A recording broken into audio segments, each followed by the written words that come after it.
오늘은 동방 박사의 길이라는 말씀으로 함께 말씀을 나누기를 원합니다. 인생이라면 어느 누구나 자신의 길을 걸어가야 합니다. 그래서 선한 길을 걷기도 하지만 때로는 악한 길도 걸어갑니다. 하나님이 기뻐하시는 영생의 길을 걷기도 하지만 반대로 하나님과 원수가 되는 멸망의 길을 걷기도 한다는 말씀입니다. 그렇습니다. 길이란 인생의 삶의 방법이고 삶의 방향이라고 할 수 있습니다. 그러므로 인생이 어느 길을 걷느냐에 따라서 그 인생의 가치관과 인생관이 무엇이냐 하는 문제와도 직결될 수밖에 없는 것입니다. 예수님 출생 당시의 모든 사람들도 자신의 길을 따라 걷는 자들이었습니다.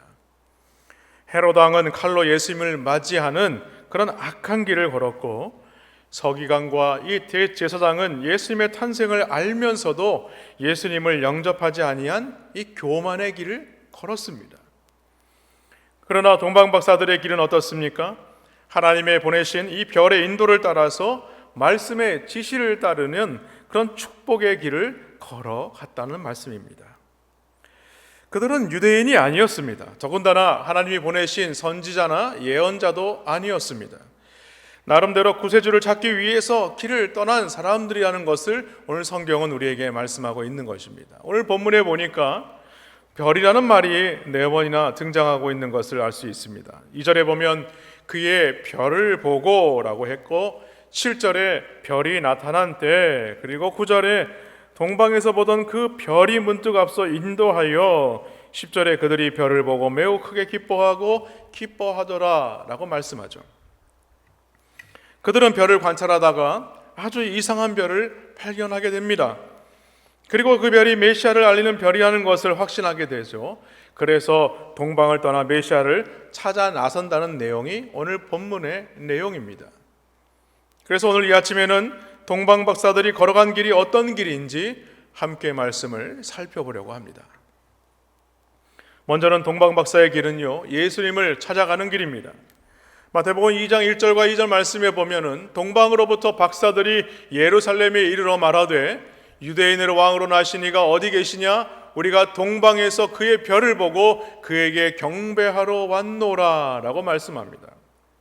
구약 성경은 하나님께서 인간을 찾아오시기를 바라며 그 백성을 위로하실 날을 기다리는 길이었다면, 신약 성경은 육신을 입으시고 이 땅에 오신 예수님을 찾아가는 길이고 예수님을 따라가는 길이다 라는 것을 말씀합니다.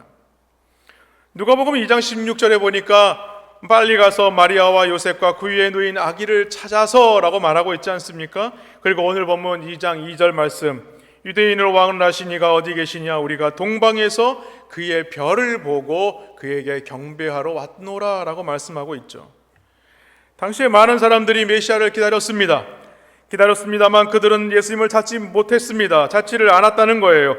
이 세상의 길을 벗어나면 뭔가 큰일이 일어날 거라고 생각을 했다는 것입니다. 그래서 그들 나름대로 자신의 길을 걷기에 여념이 없는 그런 삶을 살았다는 것입니다. 그러나 동방박사는 그렇지 않았습니다. 그들은 새로운 삶의 길을 택합니다. 바로 예수님을 찾아 길을 떠나게 되었다는 것입니다. 그러면 예수님을 찾아가는 길은 어떤 길인가? 동방 박사들은요, 어느 날 유난히도 크고 빛나는 별을 보고 그 빛을 따라서 길을 떠나게 됩니다. 그러나 그 길은 결코 쉽지 않은 길이었습니다. 왜냐하면 산을 넘어야 하는 길이었고 물을 건너고 광야를 건너야만 하는 길이었습니다. 더위와 추위를 이겨내야만 하는 길이었고 광도의 위험과 또 어려움을 감수해야만 하는 그런 길이었던 것입니다. 그러나 그들은요, 그 모든 어려움에도 불구하고 그 먼 길을 과감하게 나서게 되었습니다. 여기서 그 먼 길을 과감하게 나섰다는 것은요, 자신의 길을, 자신의 모든 것을 포기하지 않고서는 결단코 예수님을 찾아 나설 수 없는 길이라는 것입니다. 마태복음 16장 24절 말씀에 보면 이에 예수께서 제자들에게 이르시되 누구든지 나를 따라오려거든 자기를 부인하고 자기 십자가를 지고 나를 따를 것이니라 라고 말씀했습니다.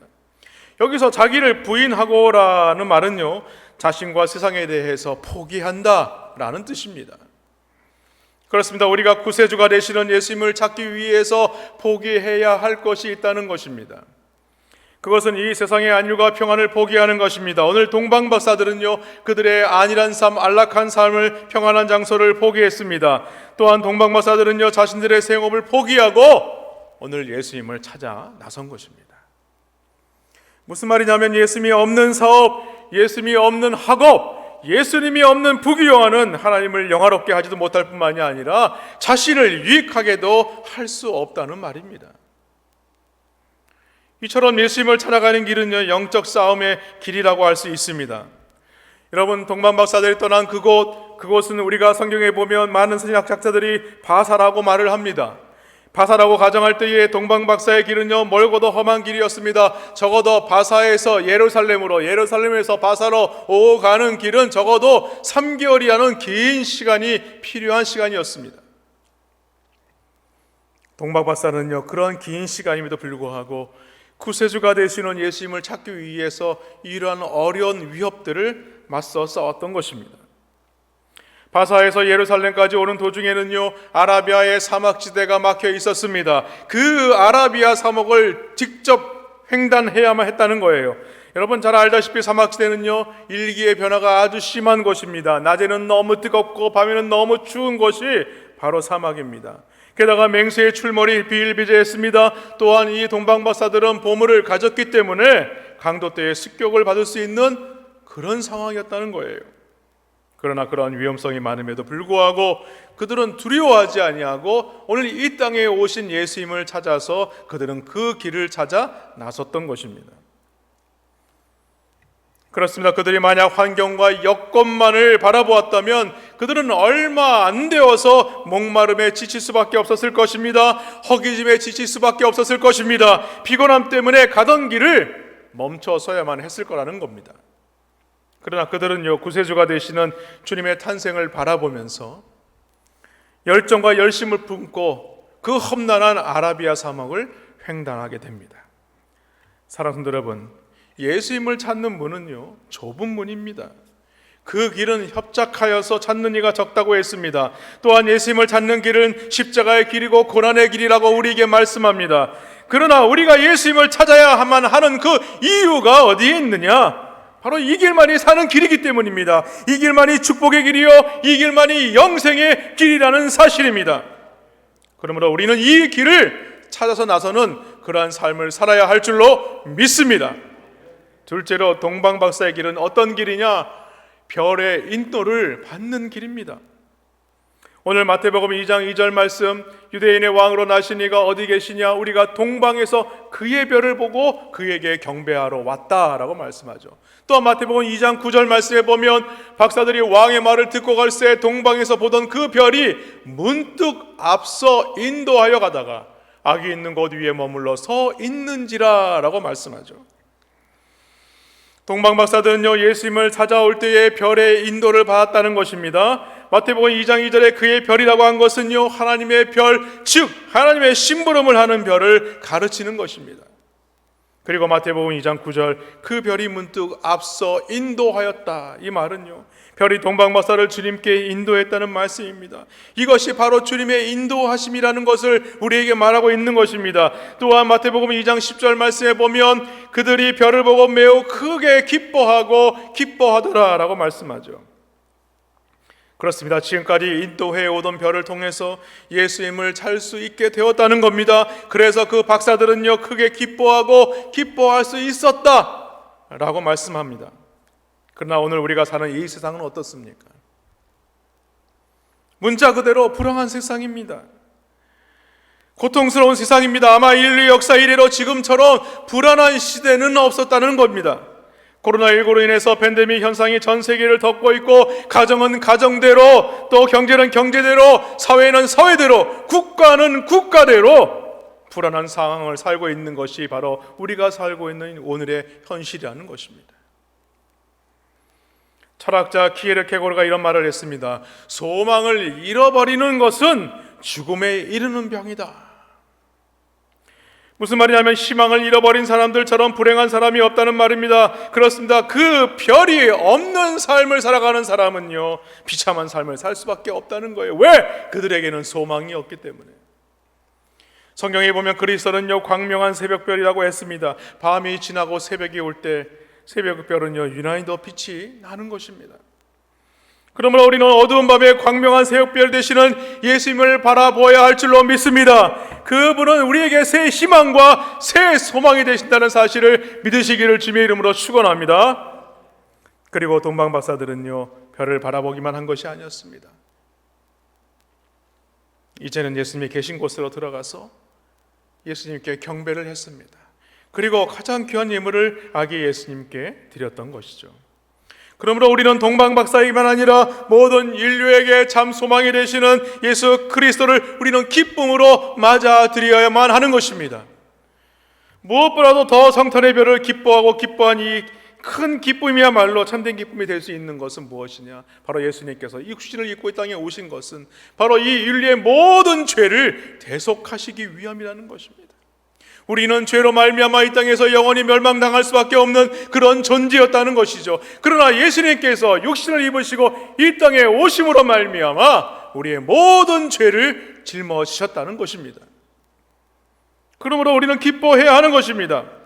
예수님은 이렇게 말씀하십니다. 요한복음 14장 6절에서 내가 곧 길이요 진리요 생명이니 나로 말미암지 않고는 아버지께로 올 자가 없느니라 라고 말씀하셨습니다. 여기에 예수님은 나는 길이라고 표현을 했습니다. 이 표현은 강의법으로 오직 나야말로 참된 길이다, 나 위에는 다른 길이 없다, 이 말씀을 하고 있는 거예요. 오늘 이 땅 위에 사는 사람들 중에는요 갈 길을 찾지 못하고 방황하는 사람들이 얼마나 많은지 모릅니다. 잘못된 길에서 허덕이고 살아가는 사람들이 너무나 많습니다. 내친 걸음이니 다음은 생각하지 않고 자신의 길을 그냥 걸어가는 사람들이 얼마나 많은지 몰라요. 사랑하는 성도 여러분, 만일 우리의 삶 속에 가장 큰 기쁨, 사람들이 누리지 못하는 그러한 기쁨을 가지지 못했다면 그것은 우리는 진정으로 예수님을 만나지 못했다는 것을 드러내는 것과 마찬가지라는 것입니다. 왜냐하면 예수님을 만난 사람은요 그 삶의 기쁨이 넘치지 않을 수 없기 때문입니다. 그렇습니다. 예수 그리스도께서 생명과 구원의 축복으로 우리와 함께 하시기 때문에 우리는 기뻐해야 하는 것입니다. 생각해 보시기 바랍니다. 영원히 죽을 우리가 구원을 얻어서 생명을 얻었는데 이보다 더 큰 기쁨이 어디에 있겠느냐는 것입니다. 그러므로 우리는 그리스도를 만난 자들이라는 사실을 믿으시기 바랍니다. 그렇기 때문에 우리는 항상 주님의 말씀 가운데 주님 안에서 기뻐하는 그런 복된 인생들이 되시기를 주님의 이름으로 축원합니다. 마지막으로요, 동방박사의 길은 어떤 길이냐? 다른 길입니다. 오늘 12절 말씀에 보니까 그들은 꿈에 헤롯에게로 돌아가지 말라, 지시하심을 받아 다른 길로 고국에 돌아갔다, 이렇게 말씀합니다. 여기 12절에 보면 동방박사들이 아기 예수를 경배한 후에 꿈에 헤롯에게로 돌아가지 말라 지시하심을 받았습니다. 그리고 그들은요 왔던 길이 아니라 다시 다른 길로 고국에 돌아갔다고 말씀합니다. 즉 하나님은 유대인으로 왕을 하신 예수님을 죽이려는 이 헤롯의 악한 간교를 너무나 잘 알았습니다. 그래서 동방박사들에게 다른 길을 통해서 고국으로 돌아가도록 했다는 말씀입니다. 오늘 3절과 8절 말씀에 보면요 헤롯과 많은 사람들은요 동방박사들로부터 유대인의 왕이 나셨다는 소식을 듣고 슬렁이기 시작했습니다. 왜냐하면 유대인들은 이 메시아를 고대했기 때문에 그렇습니다. 그래서 헤롯은 대제사장들과 서기관들을 불러놓고 그리스도가 어디에서 날 것인가 말씀을 찾아보라고 얘기를 하게 되죠. 이 질문에 대해서 대제사장들과 서기관들은요 말씀을 찾아냅니다. 그 본문 말씀이 미가서 5장 2절에 기록된 예언의 말씀이죠. 베들레헴아 에브라다야 너는 유다 족속 중에 작을지라도 이스라엘을 다스릴 자가 내게서 내게로 나올 것이라 그의 근본은 상고에 영원에 있느니라 라고 말씀하죠.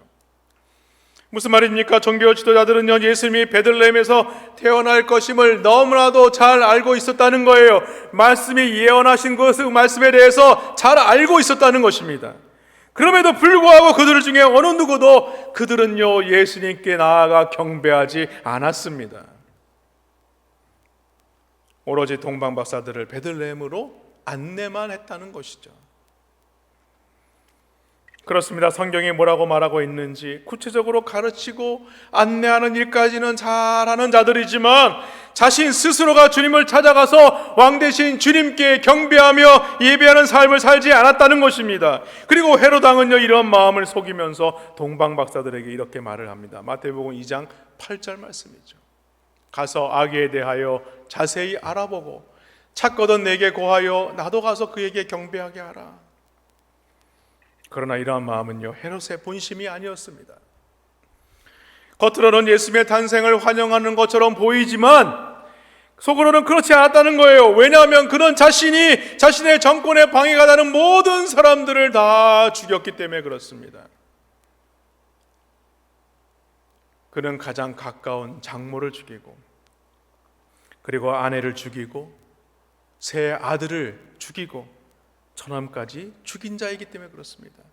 호시탐탐 자신의 자리를 누가 넘보지는 않을까 늘 두려워 떨리는 마음으로 그런 삶을 살았다는 사람입니다. 마태복음 2장 16절 말씀에 보면 이렇게 말씀하죠. 이에 헤롯이 박사들에게 속은 줄 알고 심히 노하여 사람을 보내요. 베들레헴과 그 모든 지경 안에 있는 사내 아이를 박사들에게 자세히 알아본 그 때를 기준하여 2살부터 그 아래로 다 죽이니. 바로 헤롯의 본색이 바로 그런 마음이라는 겁니다. 여러분, 우리가 철로의 옥정을 저술한 유명한 존 번연을 압니다. 그의 일화에 보면요, 그는 청교도로서 아름다운 신앙가였지만 이 국왕의 박해를 받아서 감옥에 갇히게 됩니다. 그런데 그는 옥중 생활을 하면서 그 옥중 생활 속에서도 그가 얼마나 아름답게 하나님 말씀 앞에 섰는가를 이 간수장이 보게 되죠. 그래서 간수장은요, 그에게 감동할 수밖에 없었습니다. 그래서 하루는 그에게 말합니다. 목사님께서 무슨 죄가 있겠습니까? 또 이렇게 오랜 세월을 옥중에서 보내시니 사모님이랑 아이들이랑 오죽이나 보고 싶겠습니까? 제가 절대 비밀을 지킬 터이니 한번 댁에 다녀오십시오 라고 하며 옥중의 문을 열어주었습니다. 존 번연은 간수장의 호의에 감사하면서 옥에서 나와 집을 향하여 걸어가게 됩니다. 그러나 가는 도중에 그는 가슴이 두근거렸습니다. 마음이 불안했습니다. 그리고 그는 이렇게 생각을 합니다. 이렇게 몰래 하는 것은 주께서 허락하지 않는 것이다. 그래서 그는 다시 생각하여서 그 길 가는 길을 돌이켜서 다시 옥으로 들어가게 됩니다. 그리고 그 간수장에게 이렇게 말을 합니다. 당신은 나의 가는 것을 허락하였지만 예수님은 허락하지 않으시니 내가 돌아왔습니다. 그런데 존 번연이 돌아오자마자 왕이 보낸 감찰사가 이 감옥을 조사하러 오는 것이었습니다.